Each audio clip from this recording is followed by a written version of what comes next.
Chères Hermontoises et chers Hermontois, cette année encore, le virus m'oblige à vous adresser mes vœux par vidéo. Mais ça n'est pas grave, ils n'en seront pas moins chaleureux et surtout solidaires. Cette année 2022 qui s'ouvre à nous est une année importante pour notre ville, mais aussi pour notre pays. Il y aura des élections présidentielles, un moment fort pour notre démocratie. Alors, mobilisez-vous, allez voter, c'est extrêmement important. Il y aura également les élections législatives, où là encore, il faudra être présent et manifester notre intérêt pour l'avenir de notre pays. Bonjour Monsieur le maire, nous aimerions savoir quelle sera la nouveauté de l'année. Merci. Alors parmi les nouveautés, il y en a une importante.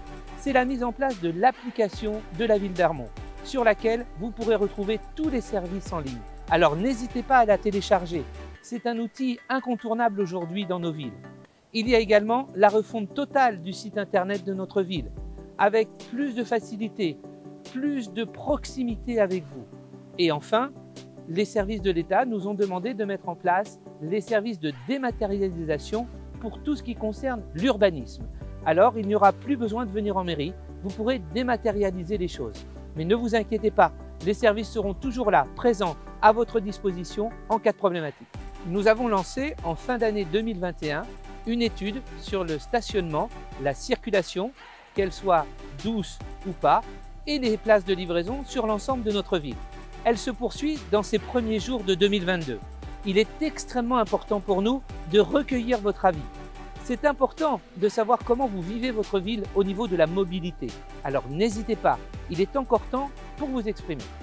Même si la sécurité est un pouvoir régalien de l'État, les communes sont obligées de s'organiser pour répondre aux besoins et à la sécurité publique de chacune et chacun d'entre vous. Nos effectifs de police municipale sont montés à 13 agents afin de couvrir une plage horaire plus importante, mais également 8 ASVP qui veilleront sur les bonnes règles de comportement et de stationnement. Avec l'agglomération Valparisis, nous avons développé des caméras de vidéosurveillance supplémentaires, 13 au total.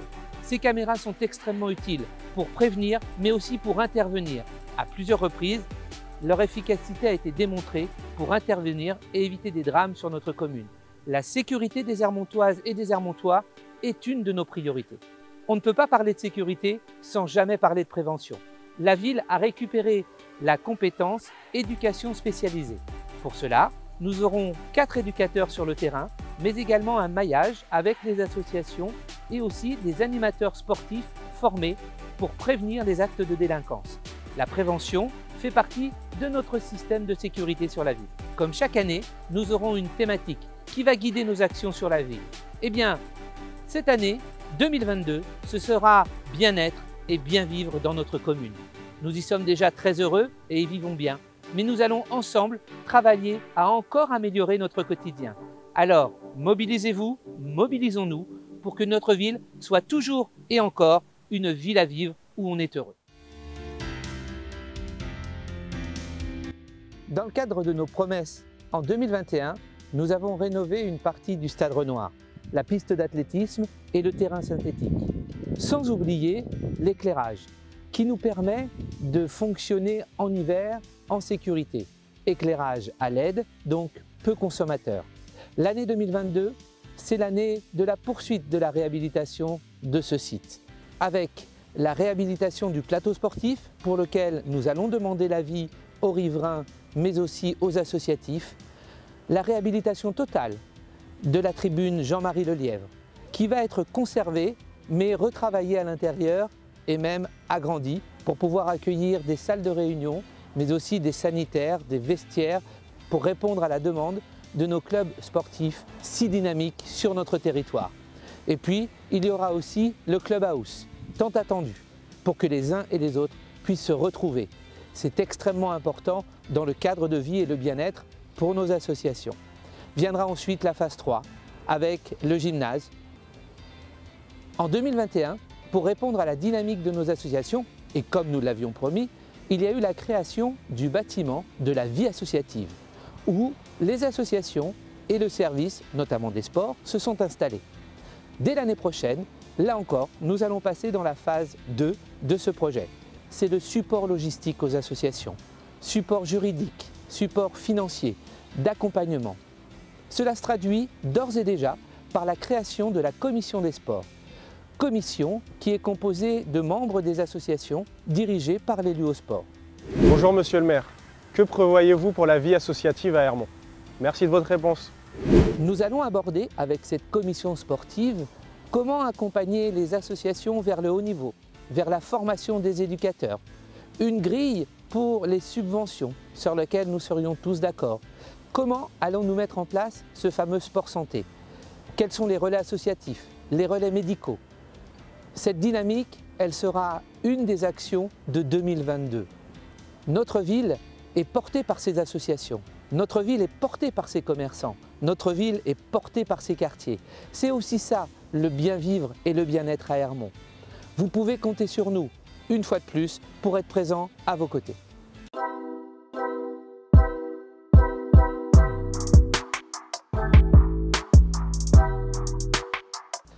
Le bien-être et le bien-vivre dans Ermont, ce sont aussi nos espaces verts. Toute l'équipe des espaces verts est mobilisée toute l'année pour que notre ville soit fleurie. Nous développons des espaces naturels et verts supplémentaires. La réfection du mail devant le théâtre en est un exemple, en concertation avec la population. Mais fort de cela, nous avons également décidé de diminuer le béton. On a démoli la mairie annexe A. À la place, nous créons un espace vert supplémentaire et un garage vélo. C'est aussi ça, le bien-être à Ermont. Vous avez sur notre ville un grand nombre de parcs, ouverts toute l'année, adaptés à toutes les familles, toutes les situations, les jeunes, les moins jeunes, les seniors, les familles. Dans cette dynamique, nous allons créer un nouveau parc, dans le quartier d'Ermont-en-Bonne. Ce quartier qui mérite tant d'espaces verts supplémentaires. Bonjour Monsieur le maire, juste une petite question. Quand ouvrira ce parc qui sera vraiment utile dans le quartier? Merci de la réponse. Nous mettons tout en œuvre pour que ce parc ouvre ses portes pour l'été prochain. Ce sera un parc adapté aux familles. Il y aura évidemment des bancs, des espaces de convivialité, mais aussi des jeux. Ce parc sera fermé, clôturé. Il est très attendu dans Ermont. Mais nous allons également lancer l'étude du parc de la place Jacquet, à quelques centaines de mètres d'ici. C'était une promesse, une fois de plus, nous le ferons. Notre ferme pédagogique est très prisée de vous toutes et tous. Elle fait 1 hectare de campagne dans la ville. Qui l'aurait cru? Fort de cela, nous avons lancé l'extension et nous espérons que courant 2022, nous pourrons mener à bien ce projet. La ferme pédagogique est un outil exceptionnel. Il accueille les écoles, les centres de loisirs, mais aussi les instituts spécialisés avec l'IME Le Clos Fleury.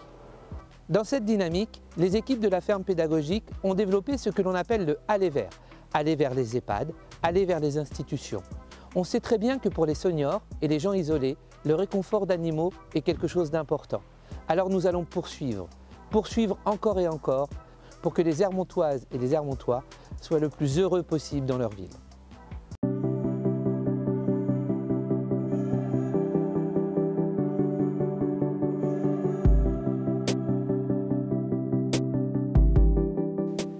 Nous sommes au cœur de l'école Anatole France, l'école maternelle du centre-ville.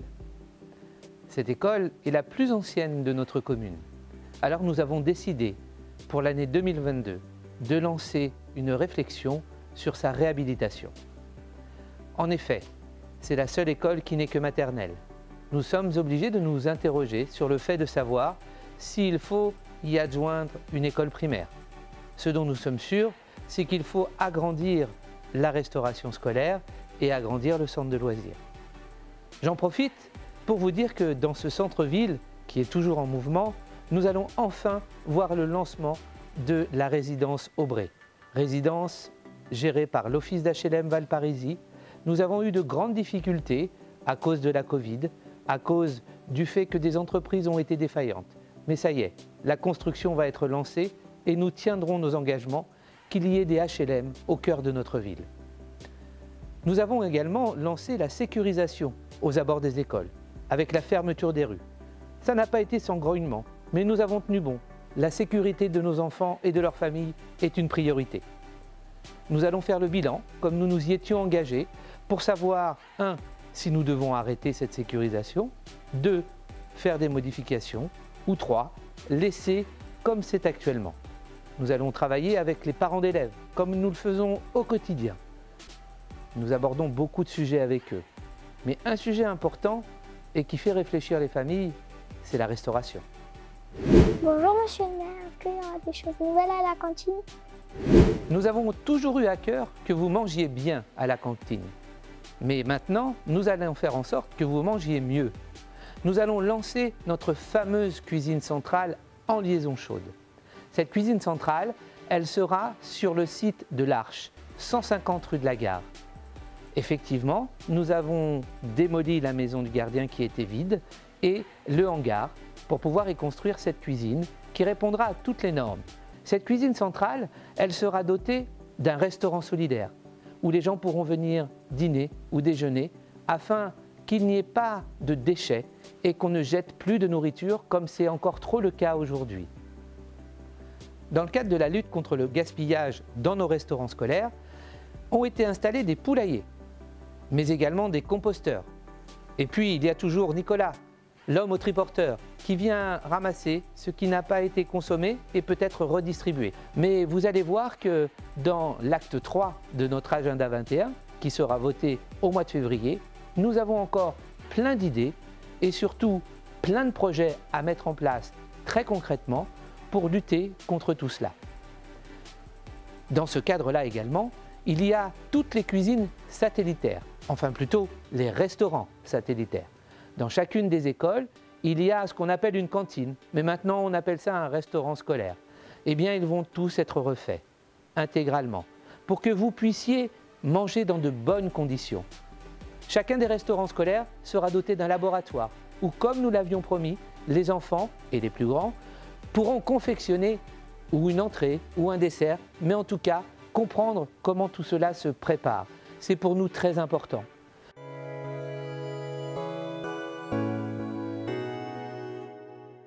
En 2021, nous avons inauguré notre maison communale des solidarités Jacques Berthaud.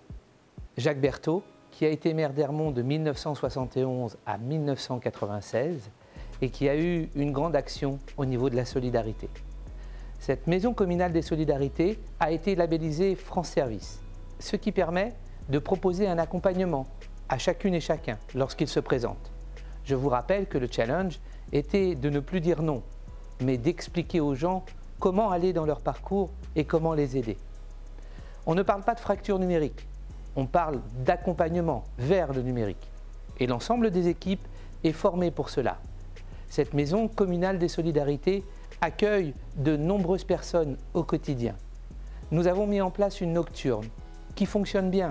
Dans cette maison communale des solidarités, vous pourrez y retrouver également d'autres services que ceux de la solidarité, tels que l'urbanisme, l'action éducative, mais aussi l'état civil. La solidarité, c'est aussi donner à un maximum d'Ermontois la possibilité de passer leur brevet de secouriste, enfin les gestes au premier secours. Mais c'est aussi accompagner nos seniors dans leur démarche, lutter contre l'isolement.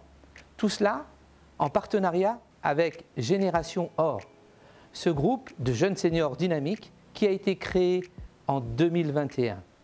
Ils ont déjà travaillé et vont nous faire des propositions très concrètes. Plusieurs services sont proposés au quotidien à nos seniors, comme par exemple le bus, une navette gratuite, conduite par des bénévoles. Cette équipe est bien étoffée et très dynamique, alors n'hésitez pas à faire appel à eux. Bonjour Monsieur le maire. En dehors de cette navette gratuite pour les seniors, que prévoyez-vous en plus contre l'isolement? Eh bien, ce bus senior, c'est un moyen. Par exemple, venir vous chercher pour aller au cinéma. Ça, c'est de la lutte contre l'isolement. Faire des ateliers intergénérationnels, comme c'est arrivé déjà dans les centres sociaux. C'est aussi des visites de convivialité, aider à faire les courses, ou simplement un coup de fil pour savoir comment cela va. La lutte contre l'isolement est une priorité en matière de solidarité. Nous allons mettre en place cette année des relais, des réseaux. Et puis surtout, le aller vers. Nous viendrons vers vous. La solidarité, c'est aussi la prévention santé. La prévention santé, c'est évidemment continuer à travailler avec les médecins autour de thématiques, en faire venir plus à Ermont, et aussi les paramédicaux, puisque nous organisions très régulièrement des réunions thématiques qui connaissent un vif succès. Il y a aussi le handicap. Le handicap au quotidien. Il faut que nous puissions aider les personnes. C'est notamment un des buts du plan de déplacement. Nous avons fait un déplacement avec des gens à mobilité réduite, ce qui nous a permis de voir combien cela pouvait être compliqué sur notre commune. Le handicap, c'est aussi pouvoir aller voir une salle de cinéma dans des conditions particulières. C'est un partenariat avec les supermarchés pour baisser l'intensité de la lumière et du son. Une fois de plus, vous pourrez compter sur nous.